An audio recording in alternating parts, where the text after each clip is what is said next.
নিজের দলের হয়ে সাফাই দিতে হবে, আরাবুলির হয়ে সাফাই দিতে হবে, কখনো আমাদের শাহজাহান শেখের হয়ে সাফাই দিতে হবে, কখনো শিবুর হয়ে সাফাই দিতে হবে, কখনো অনুব্রত হয়ে, কখনো পার্থ হয়ে।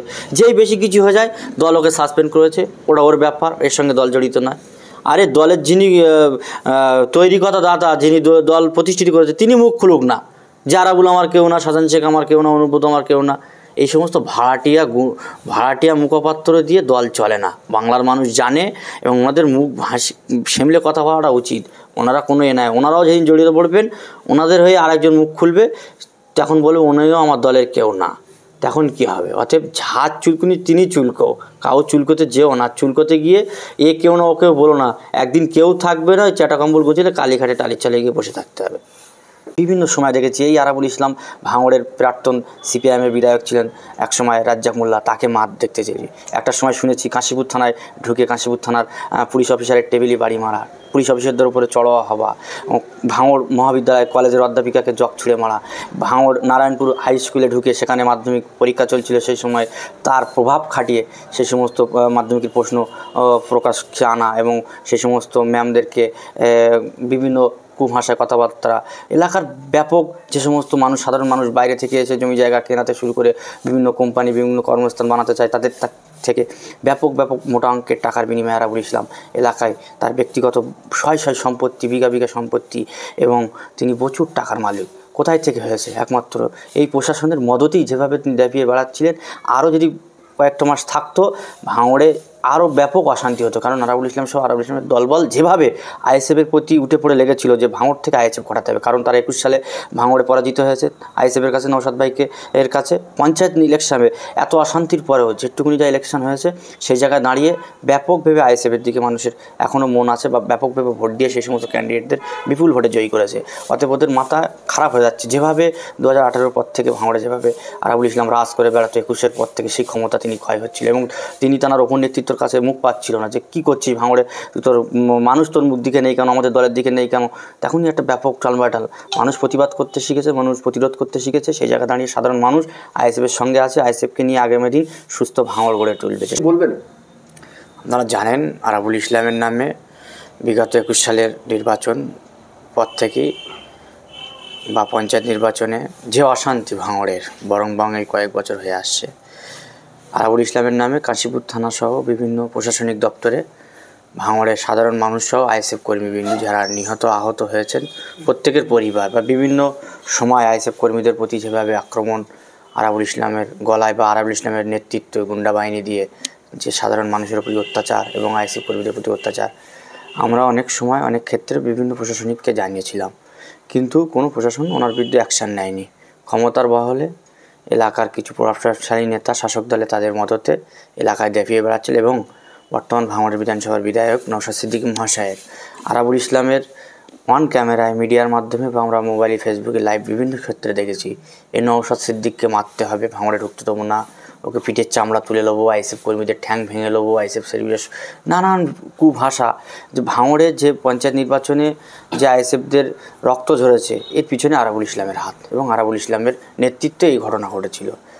আমরা পুলিশ প্রশাসনের উপরে আগেও আস্থা ছিল, বর্তমানে আস্থা আছে, আগামীতেও থাকবে অবশ্যই। এইভাবেই যখন যার নামে থানায় এফআইআর কপি বা কমপ্লেন যাবে, পুলিশ তদন্ত করে তদন্ত ভিত্তিতেই সেই সমস্ত ব্যক্তিদেরকে অ্যারেস্ট করলে বিগত দিন যে সমস্ত ভাঙড়ে রক্ত হানাহানি হয়েছে, অনেকটা আগে যদি আরও একটু আগে যদি অ্যারেস্ট করতো এই সমস্ত অশান্তি হতো না।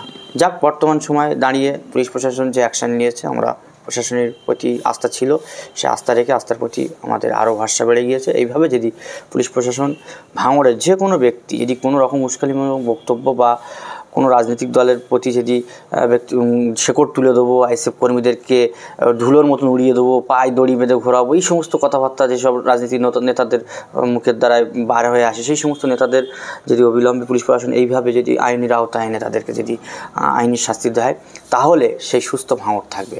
আরাবুল ইসলামের নামে আমরা 2006-এর পর থেকে 2011 থেকে বিভিন্ন সময় দেখেছি এই আরাবুল ইসলাম ভাঙড়ের প্রাক্তন সিপিআইএমের বিধায়ক ছিলেন একসময়, রাজ্জাক মোল্লা, তাকে মার দেখতে চেয়েছি। একটা সময় শুনেছি কাশীপুর থানায় ঢুকে কাশীপুর থানার পুলিশ অফিসারের টেবিলে বাড়ি মারা, পুলিশ অফিসারদের উপরে চড়াওয়া হওয়া, ভাঙড় মহাবিদ্যালয় কলেজের অধ্যাপিকাকে জগ ছুঁড়ে মারা, ভাঙড় নারায়ণপুর হাই স্কুলে ঢুকে সেখানে মাধ্যমিক পরীক্ষা চলছিল সেই সময় তার প্রভাব খাটিয়ে সেই সমস্ত মাধ্যমিকের প্রশ্ন প্রকাশ্যে আনা এবং সেই সমস্ত ম্যামদেরকে বিভিন্ন কুভাষায় কথাবার্তা, এলাকার ব্যাপক যে সমস্ত মানুষ সাধারণ মানুষ বাইরে থেকে এসে জমি জায়গা কেনাতে শুরু করে বিভিন্ন কোম্পানি বিভিন্ন কর্মস্থান বানাতে চায় তাদের থেকে ব্যাপক মোটা অঙ্কের টাকার বিনিময়ে আরাবুল ইসলাম এলাকায় তার ব্যক্তিগত শয় সম্পত্তি, বিঘা সম্পত্তি এবং তিনি প্রচুর টাকার মালিক। কোথায় থেকে হয়েছে? একমাত্র এই প্রশাসনের মদতেই যেভাবে তিনি দাপিয়ে বেড়াচ্ছিলেন। আরও যদি কয়েকটা মাস থাকতো ভাঙড়ে আরও ব্যাপক অশান্তি হতো, কারণ আরাবুল ইসলাম সহ আরাবুল ইসলামের দলবল যেভাবে আইএসএফের প্রতি উঠে পড়ে লেগেছিল যে ভাঙড় থেকে আইএসএফ ঘটাতে হবে, কারণ তারা 21 সালে ভাঙড়ে পরাজিত হয়েছে আইএসএফের কাছে, নওশাদ ভাইকে এর কাছে। পঞ্চায়েত ইলেকশনে এত অশান্তির পরেও যেটুকুনি যা ইলেকশন হয়েছে সেই জায়গায় দাঁড়িয়ে ব্যাপকভাবে আইএসএফের দিকে মানুষের এখনও মন আছে বা ব্যাপকভাবে ভোট দিয়ে সেই সমস্ত ক্যান্ডিডেটদের বিপুল ভোটে জয়ী করেছে। অতএব ওদের মাথা খারাপ হয়ে যাচ্ছে, যেভাবে 2018 পর থেকে ভাঙড়ে যেভাবে আরাবুল ইসলাম রাজ করে বেড়াতো, 21-এর পর থেকে সেই ক্ষমতা তিনি ক্ষয় হচ্ছিল এবং তিনি তার ওপর নেতৃত্বর কাছে মুখ পাচ্ছিল না যে কী করছিস ভাঙড়ে, তোর মানুষ তোর মুখ দিকে নেই কেন, আমাদের দলের দিকে নেই কেন। তখনই একটা ব্যাপক টালবাটাল, মানুষ প্রতিবাদ করতে শিখেছে, মানুষ প্রতিরোধ করতে শিখেছে। সেই জায়গায় দাঁড়িয়ে সাধারণ মানুষ আইএসএফের সঙ্গে আছে, আইএসএফকে নিয়ে আগামী দিন সুস্থ ভাঙড় গড়ে তুলবে, যে শিক্ষিত সমাজ ভাঙড় শিক্ষিত ও লেবার ডেভেলপমেন্ট হবে, শিক্ষার হার ভাঙড়ের দিকে বাড়বে।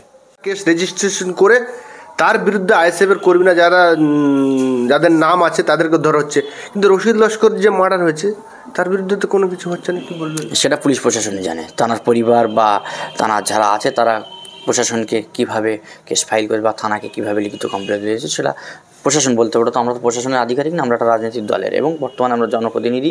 আমরা এলাকায় শান্তির জন্যে আমাদের সর্বদাই মানুষের জন্য বলেছিলাম, রক্তপাত নয়, রক্ত নিয়ে খেলা নয়, ভাঙড়ের মানুষের পেন ধরাও, খাতা ধরাও, শিক্ষায় বড় করো, কর্মস্থান বাড়াও। এই লড়াইতে নওশাদ সিদ্দিকীর নেতৃত্বে ভাঙড়ের অগন্তি যুবক মা বোনেদের নিয়ে তারা কিন্তু 2023-এর যে পঞ্চায়েত নির্বাচনে সেই পঞ্চায়েতে তারা আশাবাসে নেমেছিল। এই সমাজ বিরোধী ভাঙড়ের যারা লুটেরাজ, ভাঙড়ে যারা সিন্ডিকেটের রাজ কায়েম করার জন্যে, যারা ভাঙড়ের মাটিকে ফের একটা বার 5 বছরের জন্য করে খাওয়ার জন্যে, ভাঙড়ের মাটিতে ফের ওই সমস্ত তোলাবাজ করার জন্যে, যারা মাটি ধরে রাখার জন্য যারা এই কাজটা করেছে সেটা সবাই জানে এবং আমরা বিভিন্ন ক্যামেরার মাধ্যমে বিভিন্ন চ্যানেলের মাধ্যমে দেখেছিলাম। সেই দিনে ভাঙড়ের বিভিন্ন মোড় থেকে বহিরাগত এবং যে সমস্ত গাড়ি ভাঙড় বিজয়গঞ্জ মেলা মাঠে ছিল সেটা দেখেছিলাম ভাঙড়ের গাড়ি নয়, সেগুলো কখনো মৌখালি, কখনো সন্দেশখালি, কখনো ক্যানিং, এই সমস্ত জায়গার গাড়ি। কিন্তু সেই জীবনতলা সেই সমস্ত গাড়িগুলো কেন ভাঙড়ের গাড়ি হতে পারত? তো সেদিন হঠাৎ করে চলে আসলো কী করে? এবং সে তদন্ত এমনকি আমার সিআইডি সমেত চলছে। তাহলে সিআইডি নিশ্চয়ই তাঁরা দেখছে, বুঝছে, সেই জন্যই আরাবুল ইসলামকে অ্যারেস্ট করেছে, নিশ্চয়ই ওনার নামে কিছু পেয়েছে। এতে আমাদের আনন্দেরও কিছু নাই বা আমাদের নওশাদ ভাইকে ফের পরে করবে এ নিয়ে আমরা ভাবিনি। অবশ্যই ওয়েলকাম, আমরা সর্বদা আইএসএফ কর্মী সহ আমাদের বিধায়ক সবসময় প্রস্তুত, অন্যায়ের বিরুদ্ধে লড়ে যাবে, ন্যায়ের পক্ষে থাকবে। ন্যায়ের পক্ষে যদি লড়তে গিয়ে নওশাদ ভাই কেন আরও হাজার শয় কর্মী যদি আমাদের জেল খাটতে হয় খাটবো, কারণ আমাদের পঞ্চায়েত ভোট থেকে কিছু কম 150 থেকে 200 কর্মী আমাদের জেল খাটতে হয়েছে এবং 500-700 কর্মীর কেসের জামিন করাতে হয়েছে বাইরে থেকে। তাহলে কেসের ভয়ে জেলের ভয় আইএসএফ কর্মীদের দেখাতে হবে না, এরা প্রস্তুত আছে। বিধানসভার পর থেকে বিশেষ করে পঞ্চায়েতে আরও শক্ত হয়ে গিয়েছে।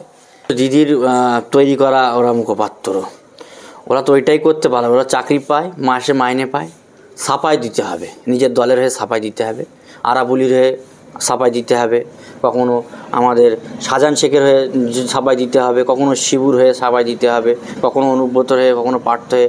যেই বেশি কিছু হয়ে যায় দল ওকে সাসপেন্ড করেছে, ওটা ওর ব্যাপার, এর সঙ্গে দল জড়িত নয়।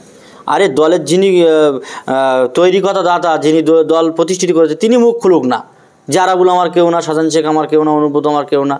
এই সমস্ত ভাড়াটিয়া মুখপাত্র দিয়ে দল চলে না, বাংলার মানুষ জানে এবং ওনাদের মুখ সামলে কথা বলাটা উচিত। ওনারা কোনো নেয়, ওনারাও যেদিন জড়িত পড়বেন ওনাদের হয়ে আরেকজন মুখ খুলবে, তখন বলবে উনিও আমার দলের কেউ না, তখন কী হবে? অতএব যার চুলকুনি তিনি চুলকো, কাউ চুলকোতে যেও না, চুলকোতে গিয়ে এ কেউ না ও কেউ বলো না, একদিন কেউ থাকবে না, ওই চাটা কম্বল গুছিয়ে কালীঘাটে টালির চালে গিয়ে বসে থাকতে হবে।